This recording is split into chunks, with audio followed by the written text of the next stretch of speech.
Untuk capaian pembelajaran kami ambil untuk sampel ini materi kelas 10. Kami mengambil untuk kelas 10 PPKN. Ini elemennya PPKN ada 4. Kita mengambil ada 2 elemen. Ini Bhinneka Tunggal Ika dan Negara Kesatuan Republik Indonesia. Untuk capaian pembelajaran yang pertama, ini dengan elemen Bhinneka Tunggal Ika, peserta didik mampu menganalisis kegiatan bersama atau gotong royong dalam praktik hidup sehari-hari untuk membangun masyarakat sekitar dan masyarakat Indonesia berdasarkan nilai-nilai Pancasila. Kemudian capaian pembelajaran yang kedua, ini kami ambil dari elemen Negara Kesatuan Republik Indonesia. Dengan capaian pembelajaran, peserta didik mampu memberi contoh dan memiliki kesadaran akan hak dan kewajibannya sebagai warga sekolah, warga masyarakat, dan warga negara. Kemudian konten atau materi inti, ini analisa dari CP tadi, capaian pembelajaran, itu ada 2 kami dapatkan. Yang pertama, gotong royong. Kemudian yang kedua, hak dan kewajiban. Demikian pula dengan kompetensi, ini ada 2, menerapkan dan menjelaskan. Kemudian rumusan kalimat tujuan pembelajaran dari hasil analisa capaian pembelajaran kami dapatkan juga 2. Yang pertama, peserta didik mampu menerapkan kegiatan bersama atau gotong royong dalam praktik hidup sehari-hari untuk membangun masyarakat sekitar melalui bakti sosial berdasarkan nilai Pancasila.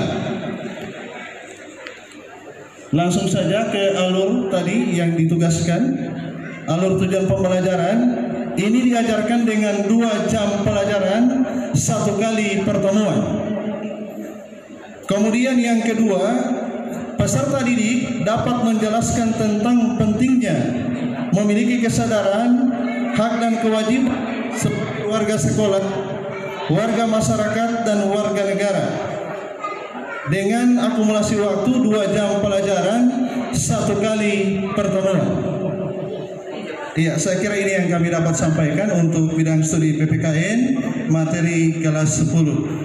Demikian, saya akhiri. Assalamualaikum warahmatullahi wabarakatuh. Bagaimana Bapak dan Ibu? Apakah ada yang ditanyakan atau ada yang menanggapi tentang pemaparan dari kelompok PKN tadi?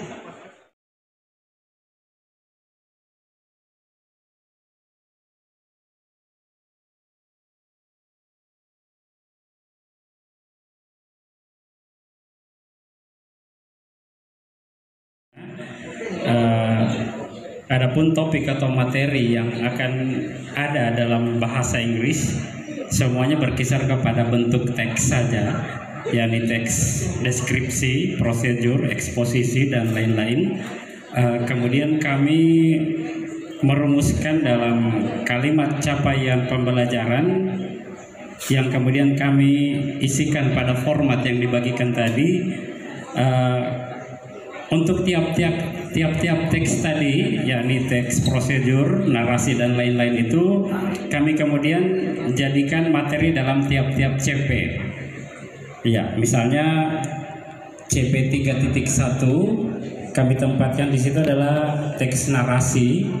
Kemudian CP 3.2 kami tempatkan di situ teks berikutnya, teks deskripsi, dan seterusnya, karena menurut kami semuanya dalam bentuk teks, maka untuk tiap-tiap tujuannya kami hanya mengganti saja teks-teks tersebut dan redaksinya tetap sama. Misalnya seperti ini, KD 3.1, peserta didik diharapkan mampu menggunakan teks lisan maupun tulisan dan untuk berkomunikasi sesuai dengan situasi, tujuan, dan pembacanya dalam jenis teks narasi. Itu untuk KD 3.1. Untuk KD 3.2, ya tetap sama seperti tadi, peserta didik mampu menggunakan teks lisan dan tulisan terusnya, hanya mengganti pada bagian akhir. Kalau tadi di 3.1 teks narasi,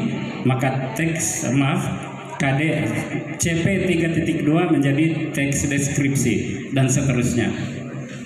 Kemudian untuk babnya secara berurutan, tadi narasi bab 1 dan seterusnya, deskripsi bab 2. Dan untuk alokasi waktu kami memperkirakan kira-kira dalam 4 kali pertemuan, dan tiap pertemuan adalah 2 JP, maka total JP-nya adalah 8 JP.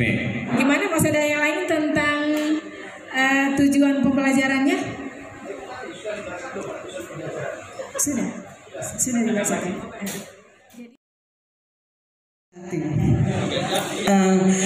Untuk biologi yang tercantum di LK tadi ini sebenarnya sudah masuk di materi kelas 10, berarti masuk di fase E.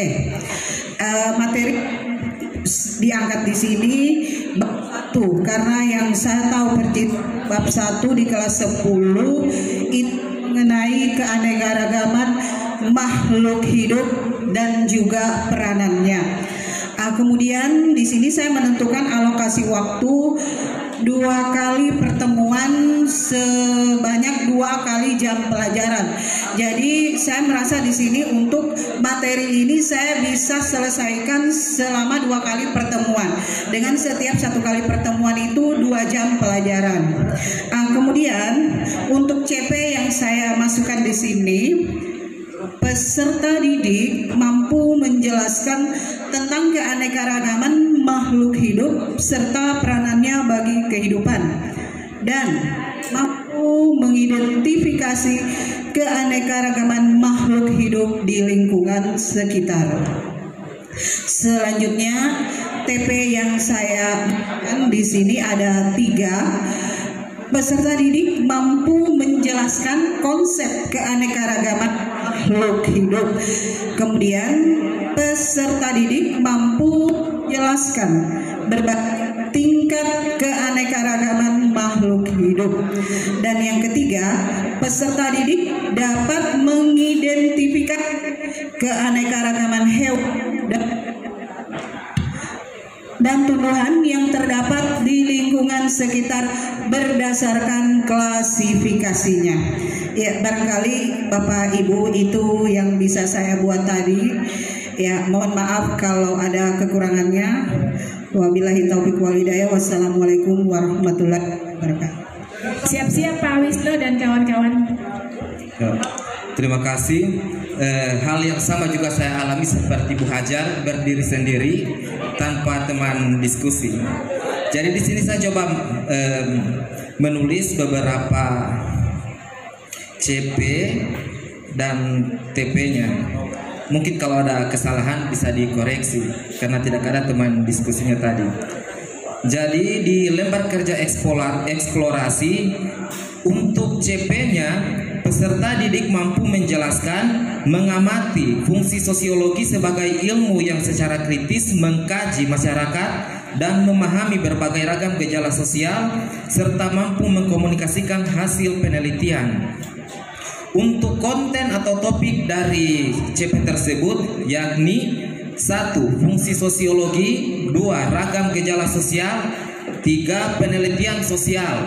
Dan yang menjadi kompetensinya yaitu menjelaskan, menyebutkan, mengkomunikasikan, dan menciptakan. Sementara untuk tujuan dari pembelajarannya, untuk materinya itu fungsi ilmu sosiologi dalam kehidupan masyarakat. Capaian pembelajarannya, peserta didik mampu menjelaskan, mengamati fungsi sosiologi sebagai ilmu yang secara kritis mengkaji kehidupan masyarakat. Tujuan pembelajaran di 3.1, peserta didik mampu menjelaskan fungsi sosiologi dalam kehidupan masyarakat. Ini saya lakukan 2 jam pertemuan dalam 1 kali 2 jam pembelajaran dalam 1 kali pertemuan. Antara larutan elektrolit dan elektrolit melalui praktikum. membedakan antara larutan elektrolit. Jadi disebutkan apa yang dilakukan seperti itu. Ya, agama ya, silakan Pak.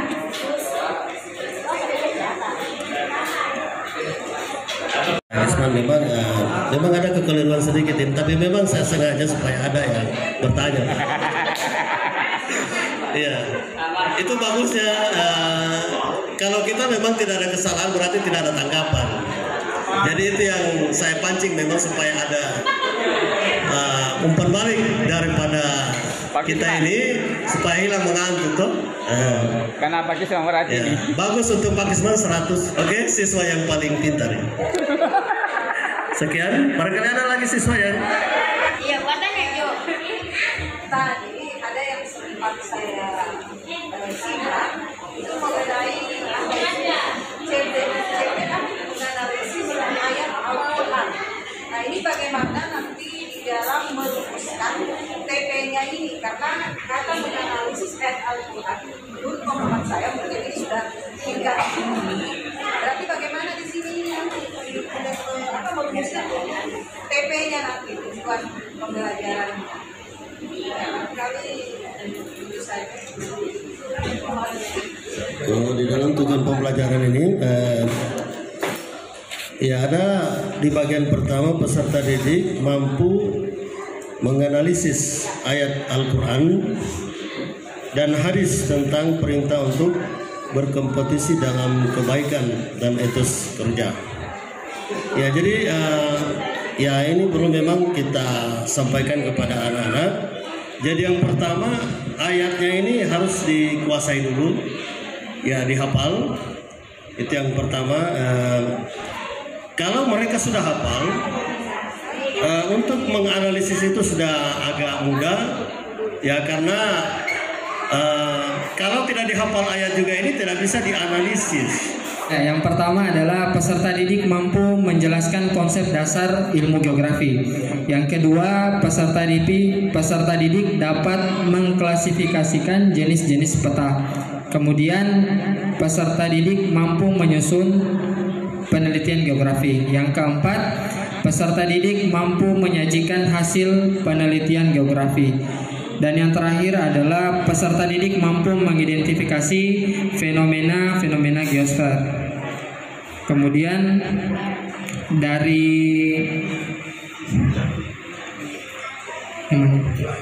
dari beberapa tujuan pembelajaran itu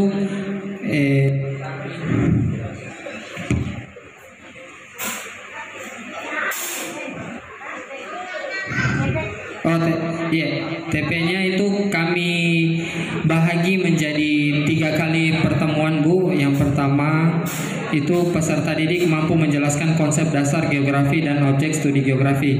Kemudian peserta didik mampu memahami pendekatan dan prinsip geografi. Kemudian pertemuan terakhir peserta didik mampu mengidentifikasi serta menentukan aspek dan gejala alam dalam kehidupan sehari-hari.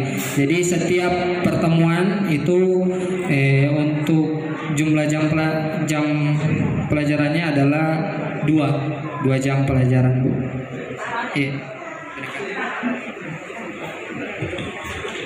Gimana, ada yang menanggapi? Silakan Bapak dan Ibu. Pemaparan dari geografi. Ya, sudah bagus. Ya, silakan. Saya tidak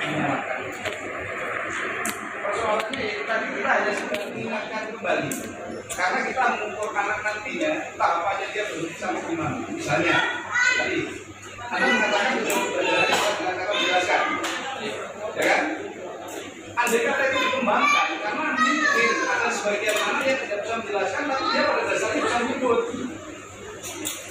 Kenapa ini dijadikan TP 1 lagi menjaga rumah itu? Jadi menyebut dulu baru menjelaskan, gitu kan? Andai kata begitu bagaimana? Kan? Misalkan ada pertanyaan, siswa disuruh menjelaskan tentang ini, misalnya gitu. Akhirnya dia kalau tidak bisa jelaskan, maka dia tidak boleh. Padahal dia sebelumnya bisa menyebut. Tapi memang tidak bisa menjelaskan diri bersama. Hanya ini saja. Dari saya pada saat tadi Pak Satu menyampaikan Identifikasi di biosfer. Nah, yang saya tanyakan materi intinya. Karena pada saat pembahasan dari awal tadi tidak menyebutkan materi intinya apa. Apakah biosfer itu dalam satu materi dengan peta atau bagaimana?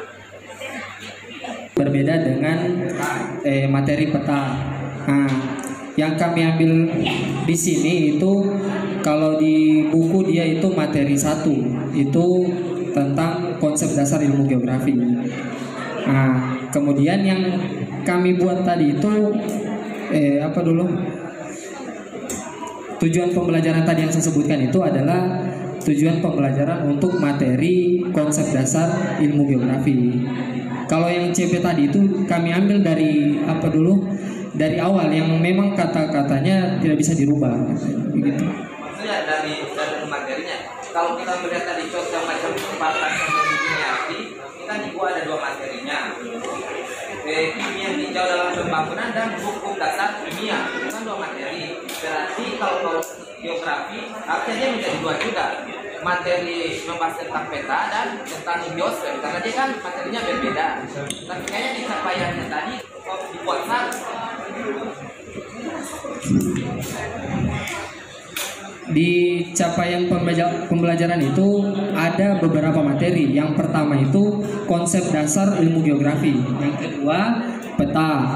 Kemudian penelitian geografi dan fenomena geosfer. Nah, ini itu terangkum menjadi 1 semester yang itu. Nah, yang saya paparkan tadi itu adalah satu KD saja pembahasannya itu. Seperti itu.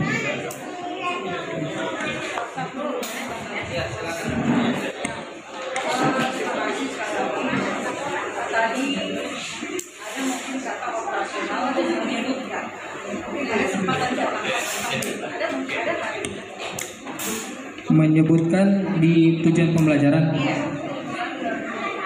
tidak ada, Bu. Itu saran dari Pak Ajar. Kan tadi saya sampaikan menjelaskan. Nah, bagaimana kalau dengan siswa yang dia tidak mampu menjelaskan tapi dia mampu menyebutkan seperti itu.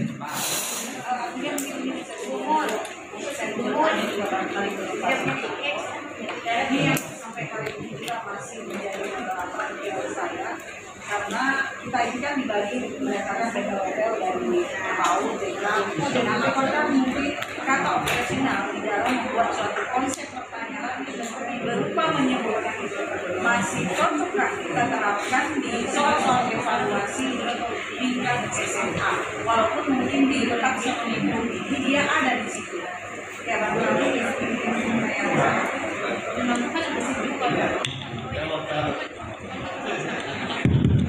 Jadi ini kan yang di taksonomi belum adalah kata operasional untuk dalam proses pembelajaran. Bukan pembuatan soal. Kalau pembuatan soal lain lagi Bapak dan Ibu, dia itu adalah indikator pembuatan soal. Jadi kalau menyebutkan benar-benar harus menyebutkan toh. Kemudian kalau menjelaskan berarti jelaskanlah apa yang dimaksud dengan ini misalnya. Nah, tapi kalau menjelaskan di sini berarti kan bukan hanya sekedar, tapi kan ada proses yang kita lakukan sampai siswa bisa menjelaskan. Nah, seperti itu ketika kita di kelas. Ada proses yang kita lakukan sehingga siswa bisa menyebutkan. Nah, beda dengan soal. Kemudian Bapak dan Ibu saya tambahkan dan ingatkan kembali bahwa nanti dalam kurikulum Merdeka itu kan nanti kita kan nanti akan memberikan pertanyaan atau soal kepada siswa atau asesmen kepada siswa sesuai dengan karakteristiknya. Kita kan akan kelompokkan siswa menjadi beberapa kelompok tingkat kemampuannya dia. Mungkin ada siswa yang hanya bisa mampu menyebutkan, ada yang mampu menjelaskan, ada mungkin yang bisa mampu menganalisis. Jadi kita akan berikan asesmen yang berbeda. Karena kalau kita memberikan soal, misalnya menganalisis pada seluruh siswa, sedangkan siswa memiliki tingkat kemampuan yang berbeda, maka pasti akan banyak yang tidak tuntas. Ada yang dapat 10, mungkin ada yang dapat 0. Nah, sehingga kita sepertinya tidak adil dalam memberikan nilai. Nah, maka kita berikanlah pertanyaan kepada siswa yang tidak terlalu mampu dalam pembelajaran. Seperti itu. Warahmatullahi wabarakatuh. Terkait dengan materi BK, waktu minggu kemarin mengikuti kegiatan di kemarin itu kita diajarkan untuk membuat program. Di bidang layanan itu ada 4 bidang layanan. Yang pertama pribadi, sosial, belajar dan karir, di mana masing-masing bidang layanan itu memiliki tujuan layanan, yaitu bidang pribadi, tujuan layanannya siswa mampu memahami potensi diri dan cara mengembangkannya. Kemudian yang kedua, mampu meningkatkan kepercayaan diri, siswa mampu mengatasi stres, mengatasi stres saat menghadapi ujian. Kemudian komponen layanannya itu layanan dasar dan layanan responsif. Strategi layanannya bimbingan klasikal. Kemudian kelas itu di kelas 10.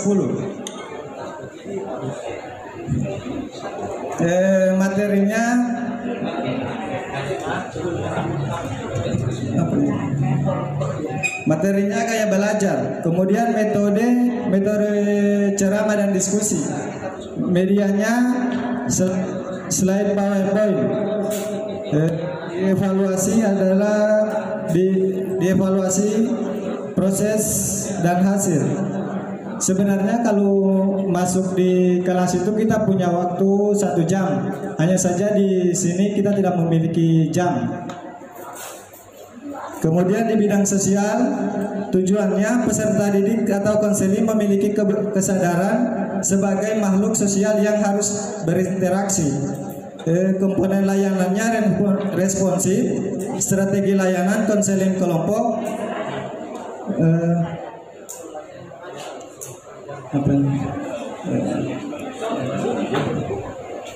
kemudian sasaran layanannya itu di kelas 10. Materi perencanaan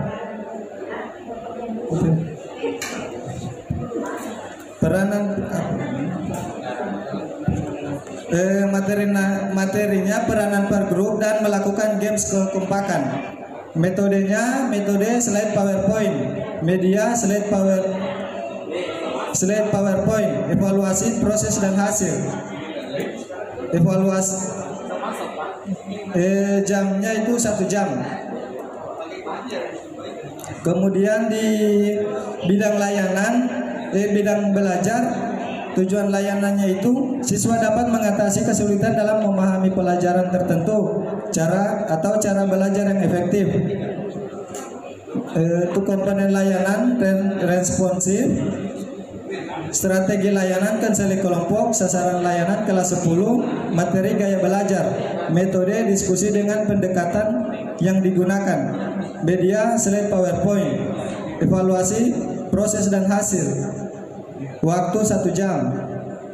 Kemudian di bidang karir, tujuan layanannya studi dapat melakukan perencanaan lanjutan dan cara memperoleh beasiswa. Komponen layanan, peminatan dan perencanaan individual, strategi layanan, bimbingan klasikal, sasaran layanan kelas 10, materi mengenal universitas, metode ceramah dan diskusi, media slide PowerPoint, evaluasi proses dan hasil, waktu 1 jam. Mungkin itu yang bisa kami paparkan dari